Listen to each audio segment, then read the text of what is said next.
Day by day আমরা যতই সামনে এগোচ্ছি বিদ্যুৎ চাহিদা ততই বাড়ছে। দেশের সরকারও চেষ্টা করছে বিভিন্নভাবে বিদ্যুৎ চাহিদা মেটানোর। তৈরি হচ্ছে অনেক বিদ্যুৎ উৎপাদন কেন্দ্র, কিন্তু তারপরেও বিদ্যুৎ ঘাটতি রয়ে গেছে, যার কারণে আমাদের প্রায়শই পড়তে হয় লোডশেডিংয়ে। আর এই লোডশেডিংয়ের ব্যাকআপ ব্যবস্থা হিসেবে আমরা সাধারণত ব্যবহার করে থাকি জেনারেটর, আইপিএস, ইউপিএস, সোলার সিস্টেমের মতো ব্যাকআপ ব্যবস্থা।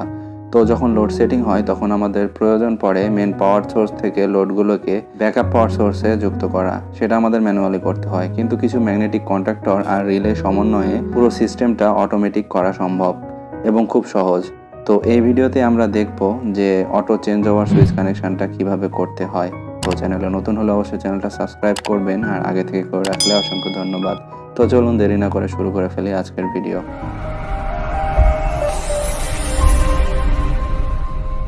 দেখব যদি আমাদের বাসায় আমরা 220-র জন্য ইউজ করতে চাই স্বল্প লোডের জন্য, তাহলে শুধুমাত্র একটা রিলে দিয়ে কাজটা সম্পূর্ণ করতে পারি।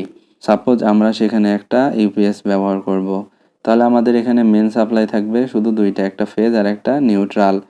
তো যার জন্য আমাদের রিলে প্রয়োজন হবে। আমি এখানে একটা রিলে নিয়ে নিয়েছি। রিলের কয়েলে আমি ডাইরেক্ট সাপ্লাই দিব মেন পাওয়ার থেকে। তার মানে যখন আমাদের মেন পাওয়ার থাকবে রিলেটা অন থাকবে। তারপরে আমাদের মেন পাওয়ারের নিউট্রালটা এবং আমাদের ইউপিএস এর নিউট্রালটা এক জায়গায় শর্ট করে দিব।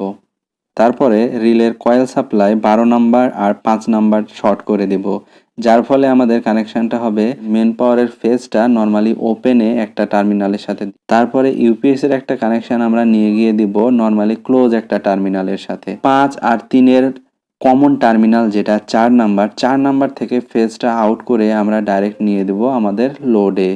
যার ফলে কি হবে, যখন আমাদের মেন পাওয়ার থাকবে রিলেটা অন থাকবে। রিলে অন থাকলে আমাদের নর্মালি ক্লোজ যেটা 3 নাম্বার পয়েন্ট সেটা ক্লোজ ওপেন হয়ে যাবে এবং 5-এর সাথে ক্লোজ হবে। যখন 5-এর সাথে ক্লোজ হবে তখন 4-5-এর মাধ্যমে সেটা আমাদের মেন পাওয়ারটা ট্রান্সফার করবে লোডে।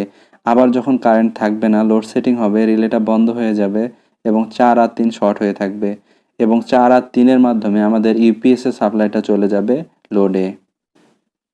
এখানে দুইটা সোর্স নিয়েছি, একটা ব্যাকআপ সোর্স আর একটা মেন সোর্স, সাথে দুইটা ম্যাগনেটিক কন্ডাক্টর।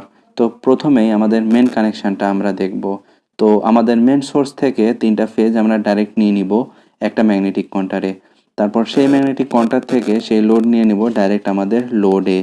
ব্যাকআপ সোর্সের সাথে 3টা ফেজ কানেকশন করে দেব সেকেন্ড ম্যাগনেটিক কন্ডাক্টরে, এবং সেই ম্যাগনেটিক কন্ডাক্টরের আউট থেকে 3টা ফেজ নিয়ে গিয়ে শর্ট করে দেব আমাদের লোড কানেকশনের সাথে, বা আমাদের বাসা বা অ্যাপার্টমেন্টের যে 3 ফেজের কানেকশন সেটার সাথে। এবার আমাদের রিলের কানেকশান। তো রিলে কানেকশান দেওয়ার জন্য প্রথমেই এই ম্যাগনেটিক কন্ট্যাক্টরে একটা ফেজ আর একটা নিউট্রাল নিয়ে তার কয়েল সাপ্লাইটা দিয়ে দিব, এবং সেইখান থেকে সেম সাপ্লাইটা দিয়ে দেব আমাদের রিলে কয়েলে, এবং ব্যাকআপ সোর্সের যে কোনো একটা ফেজ নিয়ে রিলের মাধ্যমে আমরা ঘুরিয়ে সেটা সাপ্লাই দেব কয়েলে, এবং সেই সাপ্লাইটা দেব রিলের একটা নর্মালি ক্লোজ টার্মিনালের মাধ্যমে। সার্কিট কানেকশানটি সম্পূর্ণ হয়ে গেছে। এবার আমরা একটু বিশ্লেষণ করে দেখব যে আসলে সিস্টেমটা কাজ করবে কিভাবে। তো প্রথমে আমাদের মেন সাপ্লাই থেকে চিন্তা করব। যখনই মেন সাপ্লাইটা থাকবে বা আমাদের মেন পাওয়ার যেটা বাসার আমরা যেটা পল্লী বিদ্যুতের থেকে নেই সেটা যখন থাকবে, নর্মালি আমাদের এই ম্যাগনেটিক কন্ডাক্টর অন থাকবে, কারণ ডাইরেক্ট আমরা সেই সাপ্লাই থেকে নিউট্রাল এবং একটা ফেজ নিয়ে ম্যাগনেটিক কন্ডাক্টরের কয়েলে দিয়ে রেখেছি, এবং সেখান থেকে আরেকটা সাপ্লাই একইভাবে নিয়ে রিলেতে দিয়ে রেখেছি।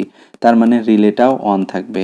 আর রিলেটা যখন অন থাকবে তখন 4 আর 3 যেটা নর্মালি ক্লোজ অবস্থায় ছিল সেটা ওপেন হয়ে যাবে এবং 5-এর সাথে সেটা ক্লোজ হয়ে যাবে, যার ফলে ব্যাকআপ সোর্স থেকে কোনো পাওয়ার এই ম্যাগনেটিক কন্ডাক্টরে যাবে না, যার কারণে এই ম্যাগনেটিক কন্ডাক্টর অন হবে না, যার ফলে আমাদের মেন পাওয়ারটা যাবে আমাদের লোডে। কিন্তু যখন আমাদের মেন পাওয়ারটা চলে যাবে বা লোড সেটিং হবে তখন আমাদের রিলে কাজ করবে না এবং সেই ম্যাগনেটিক কন্ডাক্টরটি অফ হয়ে যাবে, রিলেটিও অফ হয়ে যাবে। রিলে অফ হয়ে গেলে 4 নাম্বার আর 3 নাম্বার পয়েন্ট আবার শর্ট হয়ে যাবে, এবং শর্ট হওয়ার ফলে আমাদের ব্যাকআপ সাপ্লাই থেকে একটা ফেজ সাপ্লাই চলে যাবে আমাদের ব্যাকআপ ম্যাগনেটিক কন্ডাক্টরে, যার ফলে ম্যাগনেটিক কন্ডাক্টরটি অন হবে এবং ব্যাকআপ পাওয়ারটা আমাদের লোড পর্যন্ত যাবে।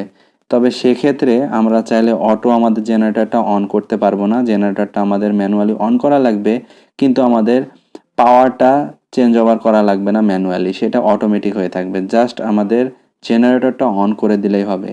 আর যদি আইপিএস, ইউপিএস বা সোলার সিস্টেম থাকে তাহলে তো অন করার প্রশ্ন উঠছে না, তাহলে আমাদের অটোমেটিক আবার পাওয়ার সাপ্লাইটা পেয়ে যাবে। তবে আমরা চাইলে যদি খরচ কমাতে চাই তাহলে রিলে ছাড়া দুটো ম্যাগনেটিক কন্ডাক্টরের মাধ্যমেই এই কানেকশনটা করা সম্ভব। তো আমরা সেটাও একটু দেখব। মেন পাওয়ার সোর্স থেকে একটা নিউট্রাল একটা ফেজ নিয়ে মেন ম্যাগনেটিক কন্ডাক্টরে সাপ্লাই দিয়েছি, এটার কানেকশনটা শেষ। যখন মেন পাওয়ার থাকবে তখন মেন ম্যাগনেটিক কন্ডাক্টর অন থাকবে এবং লোডে সাপ্লাই যাবে, কিন্তু যখন কারেন্ট থাকবে না তখন কি হবে? তার জন্য জেনারেটর থেকে একটা ফেজ নিয়ে আমাদের মেন ম্যাগনেটিক কন্ডাক্টরের নর্মালি ক্লোজ টার্মিনাল দিয়ে ফেজটা ঘুরিয়ে নিয়ে আবার আমাদের জেনারেটরের ম্যাগনেটিক কন্ডাক্টরে দিয়ে রেখেছি, যার ফলে আমাদের মেন ম্যাগনেটিক কন্ডাক্টর যখন অফ হবে তখন তার নর্মালি ক্লোজ পয়েন্টটা ক্লোজ হয়ে যাবে এবং আমাদের জেনারেটরের ম্যাগনেটিক কন্ডাক্টরটি অন হয়ে যাবে। আবার যখন আমাদের মেন ম্যাগনেটিক কন্ডাক্টরটি অন হবে, ম্যাগনেটিক কন্ডাক্টরের নর্মালি ক্লোজ পয়েন্টটা ওপেন হয়ে যাবে, যার ফলে আমাদের জেনারেটর ম্যাগনেটিক কন্ডাক্টরটি অন হবে না। তো এই সিস্টেমটাও এইভাবে কাজ করবে। তো এই ছিল আজকের ভিডিওতে। আশা করি আমি কন্ট্রোল সিস্টেমটা বোঝাতে পেরেছি যে কিভাবে অটোমেটিক্যালি মেন পাওয়ার থেকে ব্যাকআপ পাওয়ারে ট্রান্সফার করা যায়। তো যদি ভিডিওটি ভালো লেগে থাকে তাহলে অবশ্যই চ্যানেলটা সাবস্ক্রাইব করে বেল আইকনটি অন করে রাখবেন, যাতে এ ধরনের ভিডিও আপলোড করলে সাথে সাথে আপনার কাছে পৌঁছে যায়। আর ভালো লাগলে ভিডিওটিতে একটা অবশ্যই লাইক দিয়ে দিবেন। ধন্যবাদ।